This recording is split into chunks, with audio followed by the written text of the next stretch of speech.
የኢትዮጵያ ሕዝባዊ አብዮታዊ ፓርቲ ኢህአፓ እየተዘጋጀ የሚቀርብ ፍኖተ ዲሞክራሲ የኢትዮጵያ አንድነት ድምፅ ነው። ጤና ይስጥልኝ። እንደምን አመሻችሁ አድማጮቻችን። ዛሬ ሰኞ ነሐሴ 11 ቀን 2018 ዓመተ ምህረት ነው። የደምቢ ዶሎ ዩኒቨርሲቲ ተማሪዎች የነበሩትና በአክራሪ የኦሮሞ አሸባሪዎች የታገቱት ተማሪዎች ጉዳይ እስካሁን እልባትን አላገኘም። ብዙዎቹ ልጃገረዶች የሆኑት እነዚህ የአማራ ወጣቶች ከታገቱ ሰኞ ነሐሴ 11 ቀን 2421 ቀናት አለፋቸው።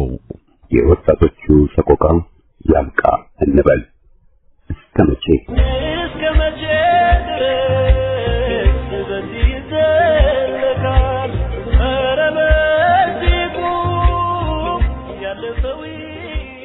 አድማጮቻችን፣ በዛሬ ዝግጅታችን ድርጅትና መደራጀት በኢትዮጵያና የኢህአፓን ሚና አስመልክቶ ኢህአፓና ህዝባዊ ማህበራት ትናንትና ዛሬ በሚል ርዕስ ባለፈው ወር የመጀመሪያውን ክፍል ማሰማታችን ይታወሳል።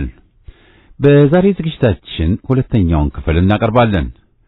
ለግንዛቤ ይረዳ ዘንድ ክፍል አንድን በማስቀደም እንጀምራለን። በቅድሚያ ግን ዜና። በህግ ስም የተፈጸመ ይፋዊ ሽብርና የደም ንግድ ከሰሞኑ ዓለምን ጉድ ያስባለ ግፍ አገዛዙ እጅ ተፈጸመ። በንጹሃን ወጣቶች ላይ ህጋዊ እርምጃ ወስጃለሁ ሲል በይፋ ያመነው አገዛዙ ለመሆኑ ከህዝብ ማጓጓዣ መኪና ንጹሃንን አስወርዶ እጃቸውን ወደ ኋላ አስሮ በግፍ መረሸን አስክሬን ሜዳ ላይ ጥሎ ማበስበስ መቼ ነው ህጋዊ እርምጃ የሆነው ሲልም የማህበረሰቡ ጥያቄ ሆኖ ውሎ አድሯል። የአካባቢው ቅጥረኛ ፖሊስና ሌሎች እንዳሾጣሶ በየመድረኩ ስለ ህገ መንግስት ቢሰብክም በተግባር ግን ህግን ወደ ገደል በመጣል የዜጎችን የመኖር መብት ረግጠዋል። ዛሬ በሀገራችን አማራ ሆኖ መወለድ ብቻውን ያለ ፍርድ ቤት ትዕዛዝ የሞት ፍርድ ተሸክሞ እንደመዞር ሲሆን ገና ለገና ፋኖ ልትሆኑ ትችላላችሁ በሚል የፈጠራ ወንጀል የንጹሃን ደም እንደ ውሃ ፈሷል። ይህ አዲስ ካይ አይደለም። በቤኒሻንጉልና በወለጋ እንደታየው ሁሉ አገራችሁ አይደለም ውጡ እየተባሉ የተጨፈጨፉ ቤታቸው ተዘግቶባቸው በሳት የተቃጠሉና ተፈናቅለው በየጎዳናው የወደቁ ሺዎች እንዳሉም ተጠቁመዋል። በራያ ግንባር በግዳጅ ላይ የሚገኙት የጥላት ብልጽግና ሰራዊት ከስምሪት ቀጠና በመጥፋት ምኒልክ እዝን ተቀላቀሉ። በሰሜን ወሎ ዞን ራያ ቆቦ ወረዳ የጥላት የሰሜን ምስራቅ እዝ አንድ ሻምበል አዛዥን ከነሙሉ ተከታዮቹ ጋር ፋኖን ተቀላቅሏል። ከተቀላቀሉት የጥላት ሰራዊት አባላት 50 አለቃ ጫላ ተኩ የሰሜን ምስራቅ እዝ የሬጅመንት መሪና ሻምበል አዛዥ ሙሉጌታ አስፋው ጥሩና የሰሜን ምስራቅ እዝና 49ኛ ክፍለ ጦር 3ኛ ሻለቃ ሻምበልና ሌሎችም እንደተቀላቀሉ ታውቋል። ወደ ፋኖ ከመጡት የብልጽግና ቅጥረኞች አባላት መካከል 2 ጥቁር ክላሽ ኮፍ መሳሪያና 400 የክላሽ ጥይት፣ 4 ኤፍ1 ቦምብና 6 የክላሽ ኮፍ ካዝናን በመያዝ ተቀላቅለዋል። በህወሓት ጥቃት ሊፈጸምብን ይችላል በሚል ስጋት ከራያ የተለያዩ ወረዳዎች ተፈናቅለው በቆቦ መጠለያ ካምፕ የሚገኙ ተፈናቃዮች ችግር ላይ መውደቃቸው ተገለጸ። ተፈናቃዮች ችግር ላይ ወድቀዋል የተባለ ሲሆን ከ17000 በላይ እንደተፈናቀሉ ተጠቁሟል። እነዚህ በቆቦ ከተማ ተጠልለው የሚገኙት ሲሆን ከ2 ወር በፊት የተወሰኑ ድርጅቶች ሰብአዊ እርዳታ እየሰጡ የነበረ ሲሆን አሁን ግን እነዚህ የእርዳታ ድርጅቶች ከአካባቢው በመልቀቃቸው ምክንያት እርዳታና ድጋፍ የሚሹ ወገኖች በራብና በህመም አደጋ ውስጥ እንደሚገኙ ምንጮች ጠቁመዋል። የፋኖ መንግስት የተሰኘው ምስላዊ ዘገባ ከኦገስት 29 እስከ ሴፕቴምበር 13 2026 በፈረንሳይ ፒየርፒኛን በሚካሄደው 38ኛ ዓለም አቀፍ የፎቶ ፌስቲቫል ላይ ለዓለም ህዝብ እንደሚቀርብ ተገለጸ። የዓለም አቀፍ መገናኛ ብዙሃን በሰሜን ኢትዮጵያ የሚካሄደውን በፋኖ የሚመራውን የአማራ ህዝባዊ ትግል በዓለም ካሉ የተረሱን ድምጽ ያልሰጣቸው ከባድ ጦርነቶች አንዱ ሲሆን ነው ሲሉም በሰፊው ዘግቦታል። የፋኖ መንግስት በሚል ርዕስ በቀረበው በዚህ ሰፊ ዘገባ የአማራ ህዝብ አርበኞች ከዓለም ስልታዊ ጠቀሜታ ካላቸው የላስታ ሰሜን ወሎና የጎንደር ተራሮች ተነስተው ሰፊና የገጠር ቀጠናዎች በቁጥጥራቸው ስር መዋላቸው ተመላክቷል። በዘገባው መሰረት የፋኖ አርበኞች አገዛዙ በህዝቡ ላይ እያደረሰ ያለውን ሁለንተናዊ በደል፣ ጭፍጨፋና የኢኮኖሚ ማዕቀብ ለመመከት ወደ ትግሉ መግባታቸው ተገልጿል። ቀደም ሲል በሰሜኑ ጦርነት ወቅት ከአገዛዙ ጎን የቆሙ ቢሆንም በ2015 ዓ.ም የተደረገው የፕሪቶሪያ ስምምነት የአማራን ህዝብ ህልውናዊ ጥያቄዎች፣ ታሪካዊ መሬቶች ወደ ጎን ማግለሉ ትልቁ መነሻ ነው ሲሉም ያትታል። አገዛዙ የፋኖን ህዝባዊ መሰረት ለመስፈር በንጹሃን ዜጎች ላይ ድሮን ጨምሮ ከባድ የጦር መሳሪያዎችን እንደሚጠቀም በግፈኛ እስራትና በሰብአዊ መብት ጥሰቶች ላይ መሰማራቱን የጠቀሰው ዘገባው ይህም ድርጅት ይበልጥ ወጣቶችን፣ ተማሪዎችና አባወራዎችን ወደ ፋኖ ካምፖች እንዲቀላቀሉ ማድረጉ ይመለከታል። በአሁኑ ወቅት የትግራይ በ3 እጥፍ የሚያበልጥና አስቸጋሪ መሬት ባለው ሰፊ ቀጠና የሚካሄደው ይህ የጉሬላ ውጊያ የፌዴራል ሰራዊቱን ከፍተኛ ወታደራዊና ስነ ልቦናዊ ውጥረት ውስጥ ከቷልም ተብሏል። በተጨማሪም የተለያዩ የፋኖ አደረጃጀት ትግሉን በተቀናጀ መንገድ ለመምራት የተደረጉት ጥረትና የተፈጠሩት ጥምረቶች የትግሉን አቅም ማሳደጋቸው ተገልጿል። በሌላ በኩል በአካባቢው ከ2.3 ሚሊዮን በላይ ህዝብ የአስቸኳይ ጊዜ ሰብዓዊ እርዳታ የሚፈልግ ቢሆን አገዛዙ የጋዜጠኞችን እንቅስቃሴ በመገደቡ የእርዳታ ድርጅቶችን መንገድ በመዝጋቱ ሳቢያ ማህበራዊና ኢኮኖሚያዊ ቀውስ የከፋ መሆኑን ተመላክቷል። በሰሜን ኢትዮጵያ በተለያዩ አካባቢዎች በተከሰተው ከባድ የድርቅ አደጋ ምክንያት በብዙ ሺህ የሚቆጠሩ የቤት እንስሳትን መሞታቸው ተጠቁሟል። በትግራይ የተለያዩ ወረዳዎች፣ በአማራ ዋግምራ ዞን፣ በሰሜን ጎንደር ጠለምትና የበየዳ ቆላማ አካባቢዎች የክረምት ዝናብ ባለመጣሉ ምክንያት የቁም እንስሳት እልቂት ይበልጥ እየከፋ መጥቷል። በተለይም በሰሜን ጎንደር ጠለምት ቀጠና ከ11,000 በላይ የቀንድና የጋማ ከብቶች እንዲሁም የበግና የፍየሎች ማለቃቸው ታውቋል። በሌላ በኩል የትግራይ አካባቢ በአብዛኞቹ አካባቢዎች በዚህ ክረምት የተዘራና የበቀለ እህል ጨርሶ አለመኖሩን ምንጮች ጠቁመዋል። የድርቁ ስፋትና የሚያሳድረው ተጽዕኖም በሰሜን ኢትዮጵያ አካባቢዎች ከፍተኛ እየሆነ የመጣ ሲሆን ሁኔታው እጅግ አሳሳቢ ደረጃ ላይ መድረሱን መረጃዎቹ ይጠቁማሉ። የአገዛዙ የእብሪት ጎማ ጮቄ ላይ ተንፍሷል። የአማራ ሕዝብ የራሱን አሳልፎ የማይሰጥ የሌሎችን የማይነካ ኩሩ ሕዝብ መሆኑን በግልጽ ታይቷል። ጊዜ ሰጠው ቅል ሆነና ነገሩ ብልጽግና መራሹ የአገዛዙ ስርዓት የአማራን ሕዝብ እረፍት በመንሳት በትውልድ ቀየው መታወቂያ እየጠየቀ ሰራዊቱን አዝምቶበት በርስቱ እንዳይኖር ንብረቱን እየዘረፈ ድፍን 3 ዓመታት ተቆጥረዋል።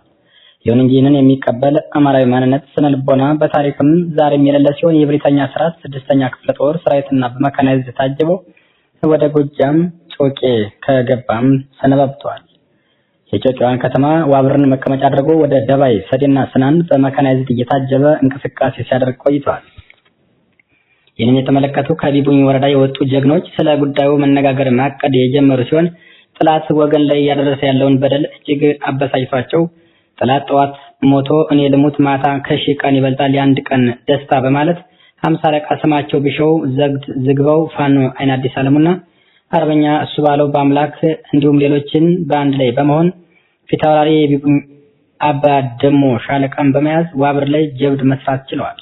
በዚያ ወደ ውጊያ ታሪካዊ የሆነ 1 ዲሽካ፣ 1 ብሬን፣ 1 ስናይፐር፣ 5 የሞርተር ቅንቡላ፣ 42 ክላሽ፣ 1 አይኮም መገናኛ፣ 18 ኤፍ1 ቦምብ፣ 64 የክላሽ ኮፍ ካዝና፣ 32 ወታደራዊ ሻንጣና በርካታ የዲሽካና የብሬን ጥይት እንዲሁም በርካታ የክላሽ አስቃጥላ ጥይትና ወታደራዊ ቁሳቁሶችን የተማረኩ ሲሆን የ10ኛ ክፍለ ጦር 4ኛ ሬጂመንት አመራር ከነሙሉ አባሉ ሙሉ በሙሉ ተደምስሷል። የሸዋ ጠቅላይ ግዛት ህዝብ ተቆጣጣሪባቸው ነፃ ቀጠናዎች ህዝባዊ አስተዳደር መዋቅርን በመዘርጋት ትግሉን ያፋጠነ መሆኑ ተገለጸ። የአደረጃጀት የመመስረት ተግባር በከፍተኛ ወታደራዊ ፖለቲካዊ ቁርጠኝነት እየተፋጠነ ሲሆን የህዝባዊ አደረጃጀት ኩታ ገጠም የሆኑ ቀበሌዎችን ያቀፈ የክላስተር አወቃቀር ለወታደራዊ ግብ ስኬትና ቀዳሚ ከመሆናቸውን ባሻገር የህዝቡን የዕለት ከዕለት የአስተዳደርና የደህንነት ጥያቄዎችን በባለቤትነት ለመመለስ አልሞ የተካሄደ ነው ሲሉም የኮር ግንኙነት አስታውቀዋል። የክላስተር ጊዜያዊ አስተዳደር የህዝቡን ነፃ ፍላጎት መሰረት በማድረግ የተከናወነ ሲሆን ጊዜያዊ አስተዳደሩን የሚመሩ ስራ አስፈጻሚዎችን በመደብ ግልጽና የአስፈጻሚዎች መመሪያ በማዘጋጀት ህዝባዊ መዋቅሩ ሙሉ በሙሉ ስራውን እንዲጀምር ተደርጓል።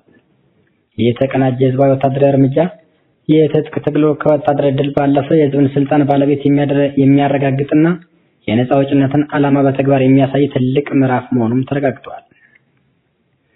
3 የአገዛዙ የሰራዊት አባላት 1 ብሬን፣ 1 ስናይፐር እና 3 ክላሽኮቭ ከነሸንሸሉ ተተኳሹን በመያዝ የበረኛው ቀስተ ደመና ፋኖን ተቀላቀሉ።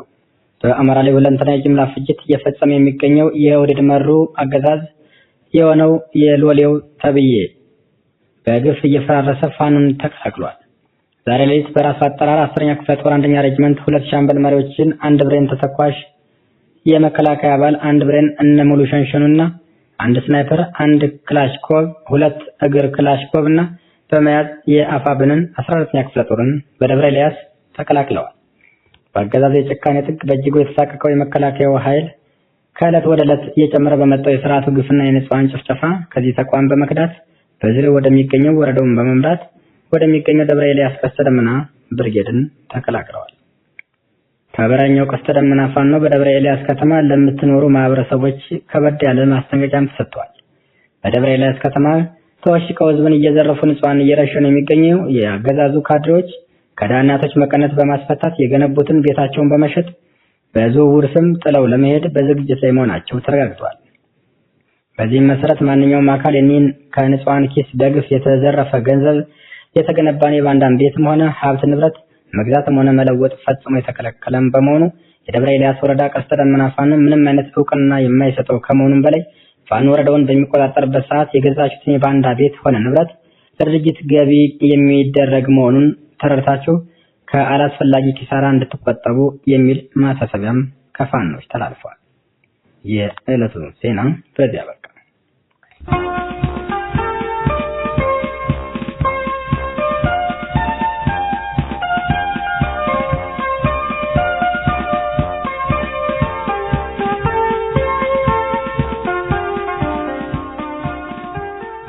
ኢህአፓና ህዝባዊ ማህበራት ትናንትና ዛሬ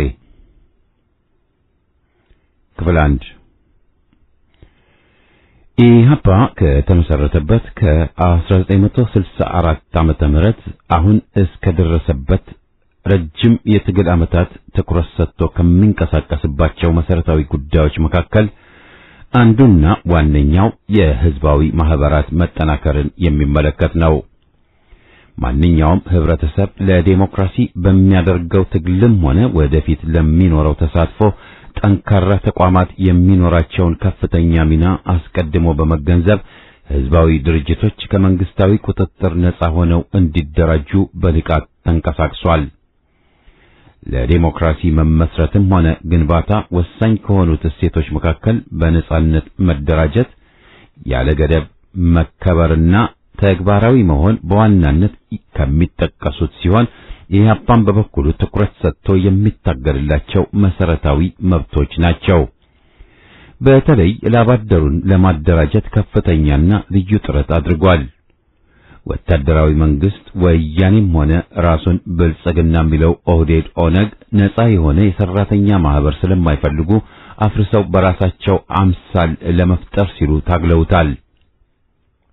ደርግ በመላ አገሪቱ የተደራጁ የሰራተኛ ማህበሮች ምንም አይነት ስብሰባ እንዳያካሂዱ በሕግ አግዷል። የሰራተኛ ድምጽ ጋዜጣም እንዳይታተም ከልክሏል።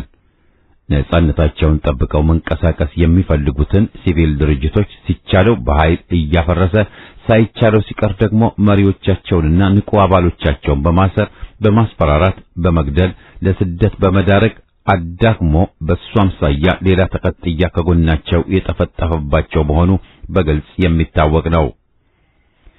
የአስተማሪዎች፣ የሰራተኞች፣ ሌሎችም በርካታ የሲቪል ድርጅቶች የዚሁ መሰሪ ፖለቲካ ሰለባ ናቸው።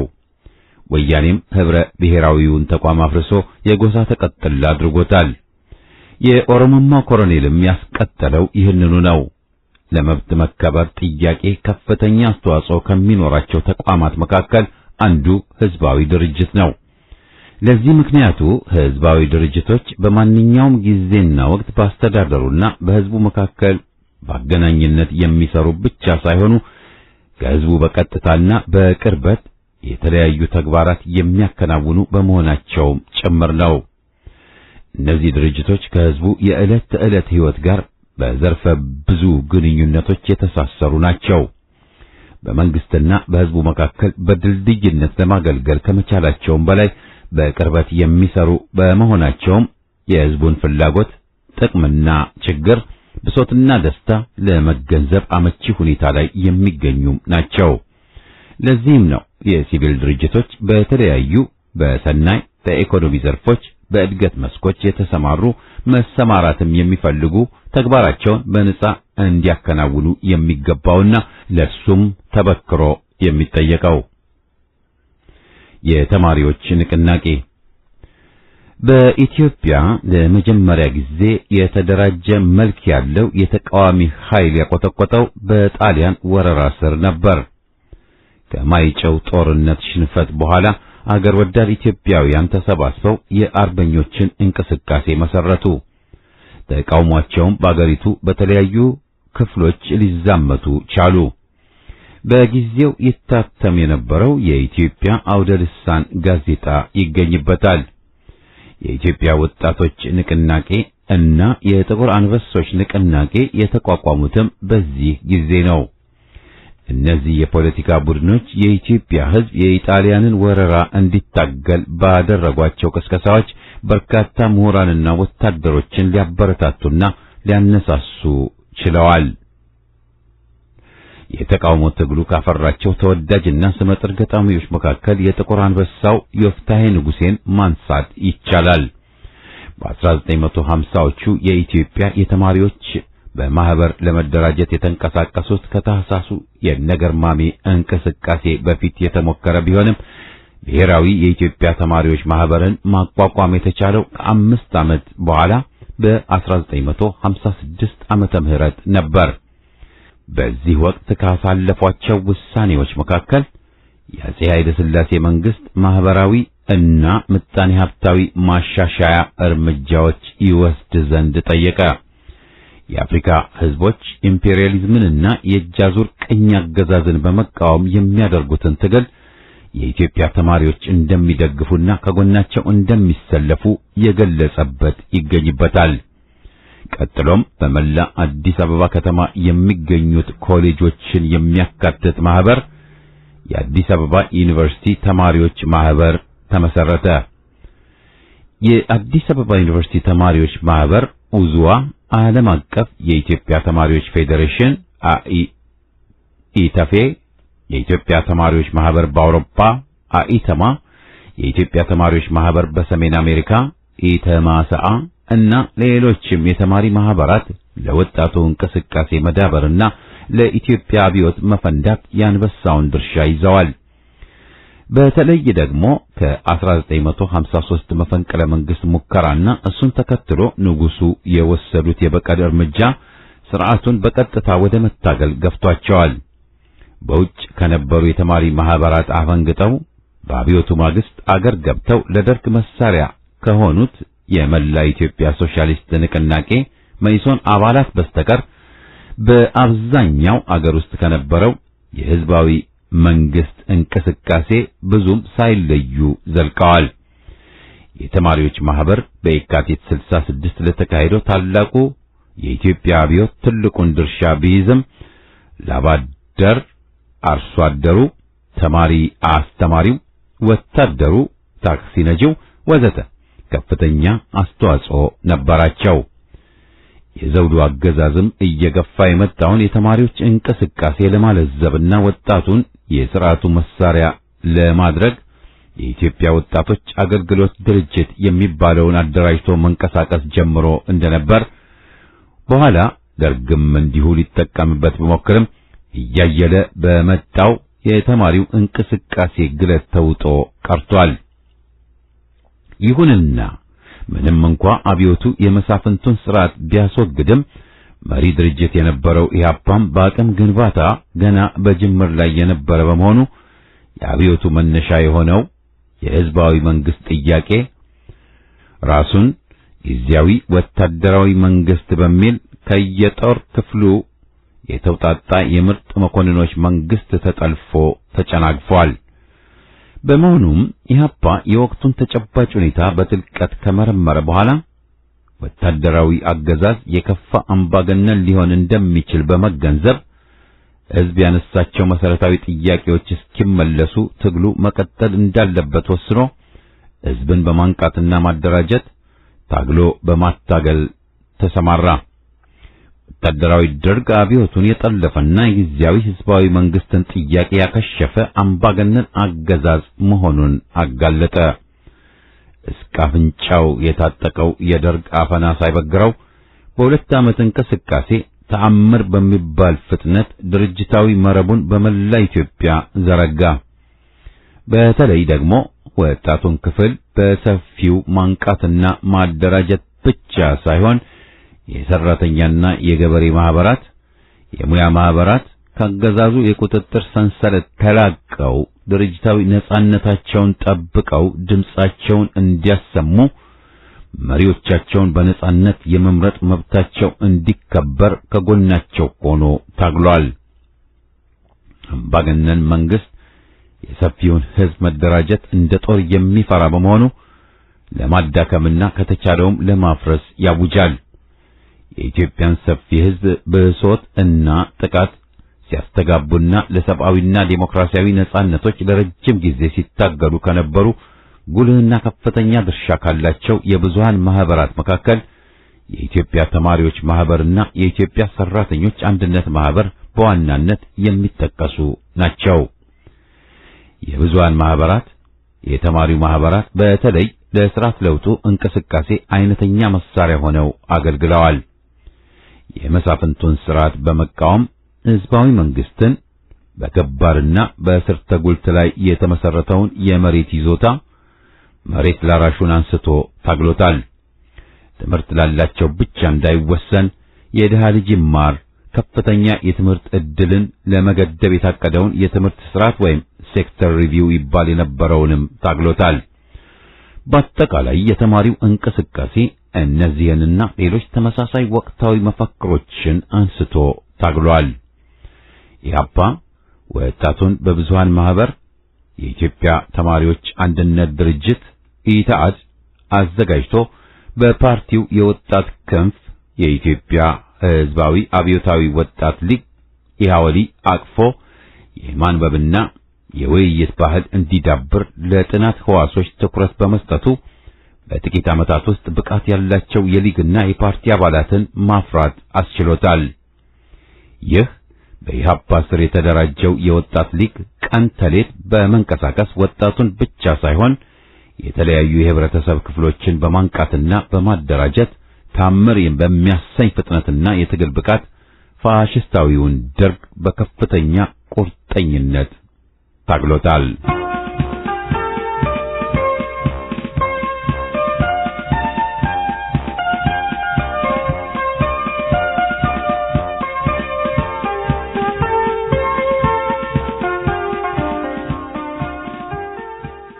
ክፍል 2 የኢትዮጵያ ሴቶች ትግል ድርጅት ኢሴትድ። ሴቶች እንደማንኛውም የህብረተሰብ ክፍል ከሚደርስባቸው ኢኮኖሚያዊ መደባዊ ጭቆና፣ ለምሳሌ ለእኩል ሥራ እኩል ክፍያ አለመኖር፣ በቂ የወሊድ እረፍት፣ የአዳጊ ሕፃናት ጋብቻና እሱን ተከትሎ ለሚመጣ የጤና ችግር መጋለጥ፣ የመዋለ ሕፃናትና የመሳሰሉ ችግሮችን መጥቀስ ይቻላል። ከትምህርት እጦትና ከሥርዓቱ ኋላ ቀርነት በተያያዘ የወንዶች የበላይነት በሰፈነበት እንደ ኢትዮጵያ ባለው ህብረተሰብ ሴቶች ኋላ ቀር በሆነ የወንድ ትምክህት ከቤተሰብ እስከ ህብረተሰብ ተጠቂዎችም መሆናቸው እሙን ነው። ይህንንም ሁኔታ በማገናዘብ ነው ሴቶች ራሳቸውን ችለው መደራጀት ግድ የሚሆንባቸው። ኢህአፓ ሁሉም እንደ ስራውና እንደ ችሎታው ሊከፈለው ይገባል ብሎ ስለሚያምንና የሴቶች ጣምራ ጭቆና እንዲወገድ፣ ማህበራዊ ፍትህ እንዲሰፍን የሚታገል ዴሞክራሲያዊ ድርጅት በመሆኑ ይህ ጾታን ተከትሎ የሚመጣ አድሎ እስኪወገድና እውነተኛ የእኩልነት መንፈስ እስኪሰፍን ሴቶች በነጻነት ራሳቸውን ማደራጀት ግድ ይላቸዋል። ያ ማለት ግን በመርህ ከተጣመሩና ከትምክህት ራሳቸውን ነጻ ካወጡ ወንዶች ጓዶቻቸው ጋር አብረው አይደራጁም ወይም አይታገሉም፣ ለትግሉ እኩል ድርሻ አይኖራቸውም ማለት አይደለም። የኢህአፓ ተመክሮ እንደሚያሳየው ብዙ በትግል ሜዳ የተፈተኑ አኩሪ ታሪክ ያላቸው ትንታግ የሆኑ ጀግኖች ሴቶች ከወንድ ጓዶቻቸው ጋር ትከሻ ለትከሻ ተደጋግፈው እኩል ታግለው ተሰውተዋል። በመሆኑም ሁለቱንም ጎን ለጎን ማስኬድ ይቻላል ማለት ነው። መገንዘብ የሚገባው ሴቶችን ወደ ትግል የማምጣቱ ሥራ ለሴቶች ብቻ የተሰጠና ወንዶችም እንዲሁ ለወንዶች የተሰጠ ነው ማለት አይደለም። እንደየሁኔታው ወይም ለአቀራረብ እንደሚያመች ሴቶች ወንዶችን፣ ወንዶችም ሴቶችን ለትግል የመቀስቀሱ ኃላፊነቱ ድርሻ ለሁለቱም እኩል መሆኑን ነው። ለዚህም ነው ያለ ሴቶች ተሳትፎ ስር ነቀል ለውጥ ወይም አብዮት ግቡን አይመታም የሚባለው። የሰራተኛ ማህበር የኢትዮጵያ ሰራተኞች እንቅስቃሴም እንዲሁ በማህበር ለመደራጀት ከተደረጉ ቀደምት እንቅስቃሴዎች አንዱ ነው። የኢትዮጵያ ሰራተኞች የመጀመሪያውን የሰራተኛ ማህበር ለማቋቋም ብዙ ታግለዋል። በመሆኑም ለመጀመሪያ ጊዜ በ1950ዎቹ የመጀመሪያ ዓመታት ተቋቁሞ ለሰራተኛው መሰረታዊ መብቶች ታግሏል። የመጀመሪያው የሰራተኛ ማህበር የተቋቋመው በምድር ባቡር ሰራተኞች ሲሆን በአጼው ደህንነቶች ብዙ ወከባ ይደርስበት በነበረው በአበራ ገሙ ይመራ የነበረው ነው። የኢትዮጵያ ሰራተኞች መብታቸውን ለማስከበር የመደራጀትን አስፈላጊነት በመረዳት ማህበራቸውን ይበልጥ ለማጠናከርና መላ ሰራተኛውን ያቀፈውን ማህበር የኢትዮጵያ ሰራተኞች አንድነት ማህበር አደራጅተው ታግለዋል። ማህበሩ ዓለም አብዲን መሰል አደናቃፊ አመራር አባላት የነበሩትን ያህል ማርቆስ ሀጎስን መሰል ቆራጥ መሪዎችንም አፍርቷል። በወቅቱ በራሳቸው አዳራሽ መሰብሰብ በደርግ ቢታገዱም ሰራተኞች ለዲሞክራሲና ነጻ የሆነ ማህበራቸው ትግሉን በመቀጠል የአዲስ አበባና አካባቢው የሰራተኞች ማህበሮችን በመወከል የተገኙ መሪዎች የራሳቸውን ስብሰባ አካሂደው 9 ሰዎችን ያቀፈ በማርቆስ ሀጎስ የሚመራ ጊዜያዊ የአዲስ አበባና አካባቢው ቅርንጫፍ አመራር መረጡ። ከመንግስታዊ ቁጥጥር ውጭ መደራጀቱን እጅግ ይፈራ የነበረው ወታደራዊ ደርግ ግንቦት 11 ቀን 1967 ዓ.ም የኢትዮጵያ ሰራተኞች አንድነት ማህበር መፍረሱን ለፈፈ። ይህም ወታደራዊ መንግስት ቀደም ሲል በተከታታይ ከወሰዳቸውና በመውሰድ ላይ ባለው ጸረ ድርጅትና ጸረ ዴሞክራሲ እርምጃዎች ተገንጥሎ ሊታይ የማይቻልና እንዲያውም በጉልህ ሊጠቀሱ ከሚችሉ ብዙ ምሳሌዎች አንዱ ነው። ቀደም ሲል ተማሪዎችን በዘመቻ አሳቦ በተነ። በየትምህርት ቤቱ በመቋቋም የነበሩትን የተማሪዎች መማክርት ታፈረሰ። በመምህራን ማህበር ጽሕፈት ቤት ተመርጠው ሊያገለግሉ የተሰናዱትን አባል መምህራን እንዲዘምቱ በማስገደድ ተጽዕኖውንም በመቀጠል የመምህራንን ማህበር አዳከመ። በሙሉ ቁጥጥር ስር ይሆናሉ ብሎ በመገመት እንዲቋቋም በፈቀደው የገበሬዎች ማህበራት አማካይነት አፈርገፊ ገበሬ የፖለቲካ ንቃት እንዲያገኝ በሚገባ እንዲደራጅ ለመርዳት ከሞከሩት ተራማጅ መምህራንና ተማሪ ዘማቾች ውስጥ በየጣቢያውና በየፖሊስ መምሪያ ጉሮኖ ብዙዎችን ሰውሯል፣ አንዳንዶችንም ገድሏል። ሴቶች ራሳቸውን በራሳቸው አደራጅተው ለመታገል ያደረጉትን ሙከራ በማደናቀፍ የደርጉ አሻንጉሊት የሆነ የሴቶች ማህበር ለማቋቋም ታክቷል። በመሆኑም ለምንድነው አምባገነን አገዛዞች ነፃ የሙያና ሲቪክ ማህበራትን የሚፈሩትና ሳይታክቱ ለማጥፋት የስልጣናቸው የመጀመሪያ እርምጃ አድርገው የሚወስዱት ብሎ መጠየቁም አግባብ ነው። እነዚህ ነፃ ሆነው የተደራጁ ተቋማት አምባገነናዊ ስርዓት ላይ ማመጽና ስርዓቱን የማናጋትም አቅም ስለሚኖራቸው ነው። ነፃ ሆነው የተደራጁ ህዝባዊ ማህበራት ከአምባገነን አገዛዝ፣ አምባገነን አገዛዝ ከብዙሃን ማህበራት አብረው ሊሄዱ የሚችሉ ስላልሆኑ ብቻ ነው። ነፃ ሆነው የተደራጁ ህዝባዊ ማህበራት ለዲሞክራሲያዊ ስርዓት መወለድ መሰረት መሆናቸው በራሱ ለፈላጭ ቆራጭ አገዛዝ ጠንቅ ስለሚሆኑም ጭምር ነው። ባጭሩም ቢሆን ከቅርቡ ተመክሯችን በመነሳት ስለ ህዝባዊ ማህበራት ታሪካዊ አመጣጥና ለስርዓት ለውጥ ያላቸውን ሚና ይህን ካልን በኋላ በአገራችን የመጀመሪያው ዘመናዊ ፓርቲ ኢህአፓም ቢሆን በተማሪ ማህበር ተደራጅቶ የተንቀሳቀሰው ወጣት ትውልድ ለዲሞክራሲያዊ ለውጥ የሚያካሂደው ትግል ወጥ በሆነ አደረጃጀት ሀገራዊ መርሆው ግልጽ በሆነ ህብረ ብሔራዊ የፖለቲካ ፓርቲ መሪነትን ትግሉ ግድ እያለ በመምጣቱ ነበር ኢህአፓ የተመሰረተው። በመሆኑም በውጭና በውስጥ የተደራጁና ፊውዳላዊውን ስርዓት ተቃዋሚ የነበሩ የተማሪ ማህበራት ለትግሉ መጠናከር፣ ለአንድ ህብረ ብሔራዊ የፖለቲካ ፓርቲ ኢህአፓ መወለድ ብሎም ለየካቲት አብዮት ፍንዳታ ቀዳሚ ሚና የነበራቸው። ለዚህም ነው በአገራችን ተከታታይ አምባገነን አገዛዞች ብዙሃን ማህበራትን የማፍረስ ተግባርን ሁሉም የሚጋሩትና የሚፈሩት። ለዚህም ነው ኢህአፓ ህዝባዊ ማህበራት ከመንግስት ተጽዕኖ ነፃ ሆነው እንዲደራጁና መሪዎቻቸውን በነጻነት እንዲመርጡ የታገለው። የኢትዮጵያ ሰራተኞች አንድነት ማህበር ኢሰአማ በነጻነት የመደራጀት መብት ሲታፈን የኢትዮጵያ ላባደር ማህበር ኢለአማን በአማራጭ የመሰረተው የመምህራንን፣ የሴቶችን፣ የወጣቶችንና የጭቁን ወታደሮችንም በተመሳሳይ መንገድ እንዲሁ ያደረገው ለነጻነት መከበር፣ ለዲሞክራሲ መገንባት፣ ለሰብአዊ መብቶች መከበር የሚታገል ፓርቲ ማንኛውም ዜጋ በሲቪል ድርጅቶች የመደራጀትና ተደራጅቶም በነጻ የመንቀሳቀስ መብቱ እንዲከበርለት መታገል፣ ለነሱም የትግል አንድነት ማሳየት ይጠበቅበታል። ኢህአፓ እንደ ድርጅት ወጣቱን፣ መምህራኑን፣ ሙያተኛ ዴሞክራቱን እና ሌሎችም የህብረተሰብ ክፍሎችን ያቀፈ በመሆኑ ህዝባዊ ማህበራት በነጻ የመደራጀትና የመንቀሳቀስ መብታቸው ከጎናቸው ሆኖ ታግሏል።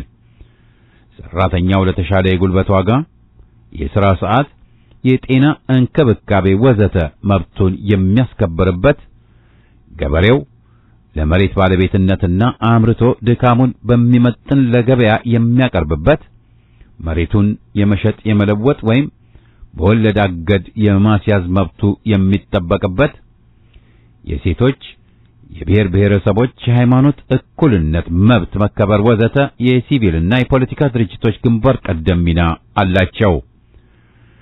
አምባገነን ገዢዎችም ሆኑ አድርባይ ምሁራን ተቃዋሚ የፖለቲካና የሲቪል ድርጅቶች መሪ አልባ መደረግ ለጊዜውም ቢሆን በህዝባዊ የፖለቲካ ተሳትፎ ስሜት ውስጥ ያሳደረው ጠባሳ ትምህርት ሊሆናቸው በተገባ ነበር። ይህ ግን አልሆነም። ይህም ባለመሆኑ ከማሳዘን አልፎ ቢዘገንንም ባለፈው ማላዘኑ ጠቀሜታ የለውምና የወደፊቱን አማትሮ ማየቱ ላይ ማተኮሩ አግባብነት አለው። ለነጻነት መከበር፣ ለዲሞክራሲ መገንባት፣ ለሰብአዊ መብቶች መከበር የሚታገል አገር ወዳድ ሁሉ በሲቪል ድርጅቶች የመደራጀትና ተደራጅቶም በነጻ የመንቀሳቀስ መብቱ እንዲከበርለት መታገል፣ ለነሱም የትግል አንድነት ማሳየት ይጠበቅበታል። የሲቪል ድርጅቶችን በበኩላቸው በተሰማሩበት መስክ የሚያበረክቱት አስተዋጽኦ እንዳለ ሆኖ ቋንቋንና ጎሳን መሰረት ያደረገውን ከፋፋይ ስርዓት በመጻረር ከሚታገሉ ተቃዋሚ የፖለቲካ ድርጅቶች ጋር የትግል አንድነት በመፍጠርና በመረዳዳት ባንድ ላይ ሊቆሙ ይገባቸዋል። ወቅቱ በተናጠል የሚኳተንበት ሳይሆን በጋራና የጋራን ትግል ወደፊት መግፋትና ማጠናከር ከምንጊዜውም በበለጠ የጠየቀበት ነውና ይህን በሚገባ ተረድቶ መንቀሳቀሱ የሀገር አድኑ ትግል ግድ የሚለው ነው። በመሆኑም ማንኛውም አገር ወዳድ ኢትዮጵያዊ በቸልታ ሊመለከተው የማይገባ መሆኑን በጽኑ ማስገንዘብ እንወዳለን።